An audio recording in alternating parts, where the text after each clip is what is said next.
Persib Bandung berhasil mengalahkan Dewa United di laga uji coba dengan skor 2-1. Gol Persib dicetak oleh Ezra Walian di menit 9 dan Ferdiansah di menit 81.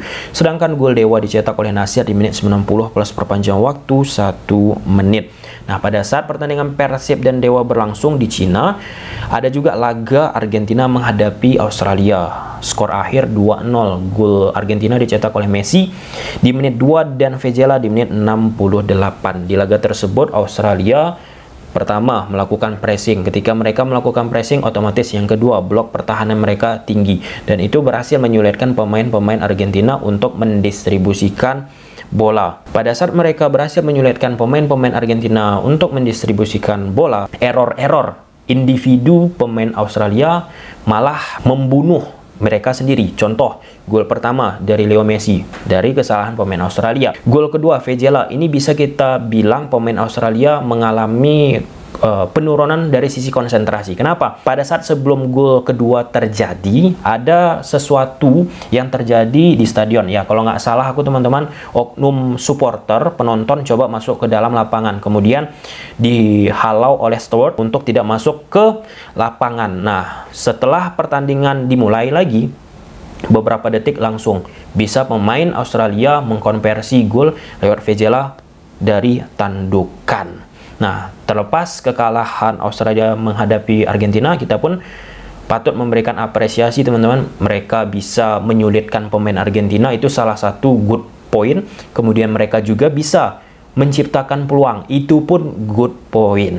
Oke, kita lihat nanti bagaimana Argentina ketika menghadapi Indonesia. Dan sebelum pertandingan Indonesia menghadapi Argentina, kalau ada waktu kesempatan, aku akan buat grafis taktikal apa yang harus dilakukan oleh Coach Sintayong ketika menghadapi Argentina.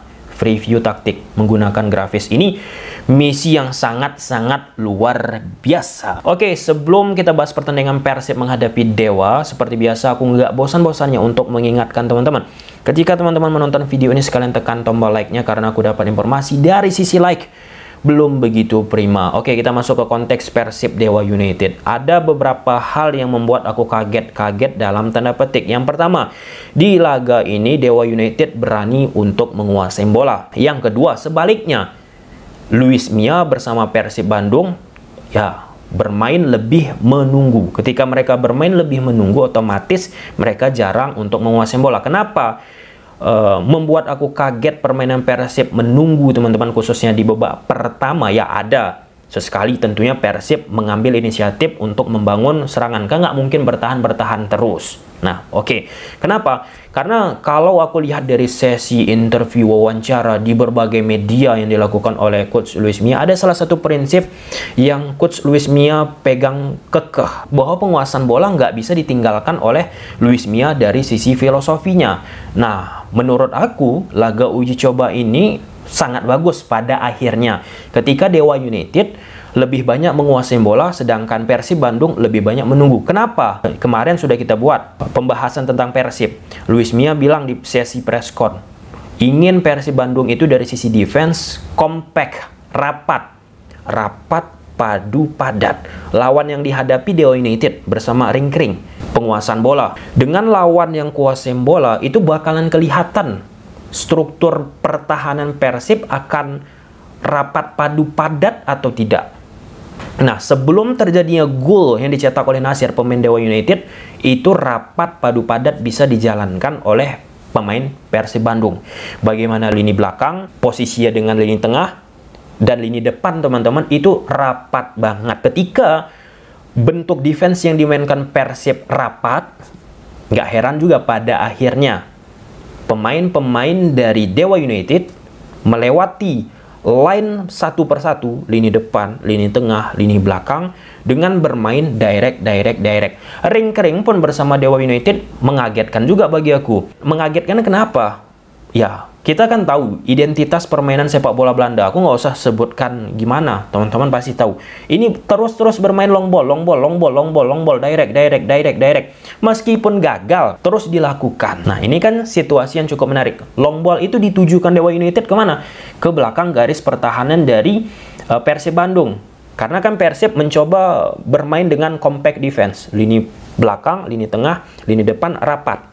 Mereka jaga itu, jangan terlalu jauh, jangan terlalu rapat juga. Jadi memang presisi banget nih di laga ini, coba memang dimainkan oleh Persib Bandung bersama Luis Mia. Kemudian kita lihat proses gol dari Ezra Walian pertama, dari proses direct ball yang dilakukan, bermain progresif langsung ke depan, ke belakang garis pertahanan Dewa United yang melakukan pressing yang cukup tinggi. Pressingnya tinggi, ada ruang di belakang, itu bisa dikonversi oleh Ezra Walian. Gol kedua pun dari situasi transisi ya teman-teman, serangan balik yang bisa dimanfaatkan oleh Ferdiansah, yang dimana mainan cepat dari skema 2 gol tersebut teman-teman tanpa banyak sentuhan itu dilakukan oleh Luis Mia di akhir-akhir kompetisi.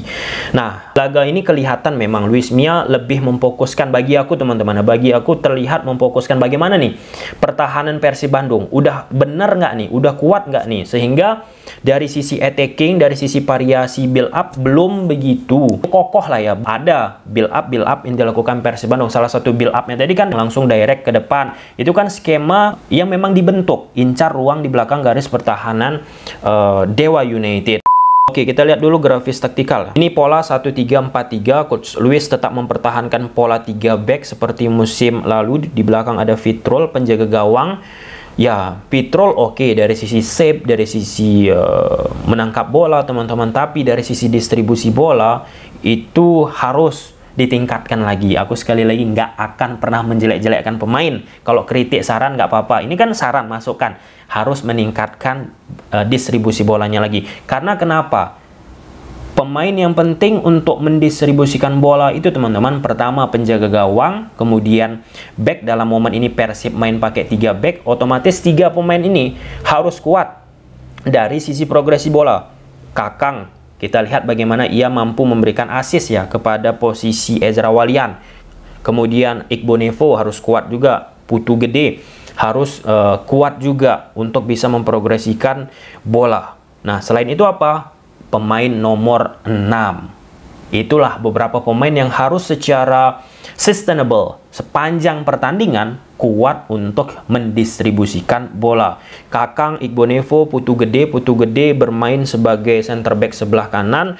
Ya, menarik apa yang dilakukan oleh Luis Mia. Kemudian di tengah ada Deddy Kusnandar, Robby Darwis, meskipun Deddy Kusnandar diganti akhirnya masuk Beckham Putra, Rejal di wingback kiri, wingback kanan ada Rian Kurnia, di depan Freds Butuan, Ezra, Febri. Nah, sedangkan ring-ring bersama Dewa United pakai pola 1-4-2-3-1. Dinamika juga ya, beberapa pemain dari Dewa terjadi di atas lapangan. Ya memang posisi mereka, contoh Risto ataupun Agung berada di belakang.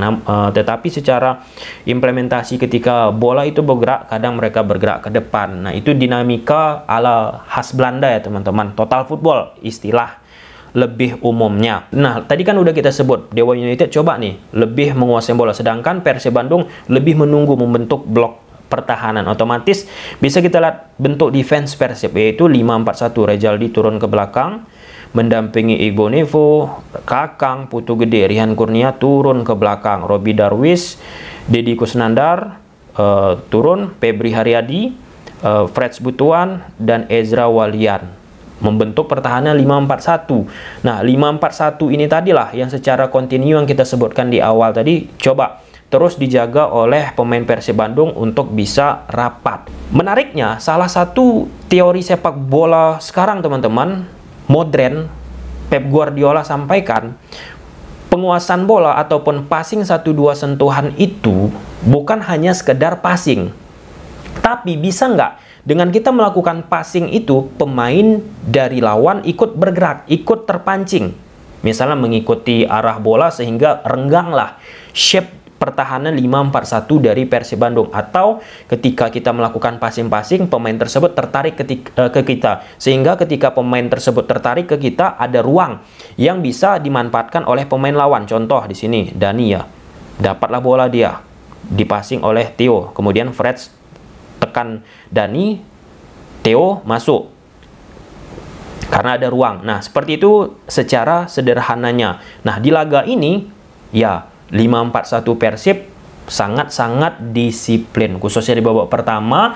Di babak kedua mulai mengalami ya turbulensi, khususnya di akhir babak kedua teman-teman. Itu kebobolan khas banget dari Persib Bandung di musim lalu ketika sisi lebar lapangan sulit dijangkau oleh pemain Persib Bandung, yang harusnya dengan sistem 5 back lebar lapangan itu bisa ditutup oleh pemain-pemain Persib Bandung. Kita lihat nanti di pertandingan-pertandingan selanjutnya. Oke lah, mungkin sampai sini aja dulu teman-teman video. Semoga teman-teman suka. Bye.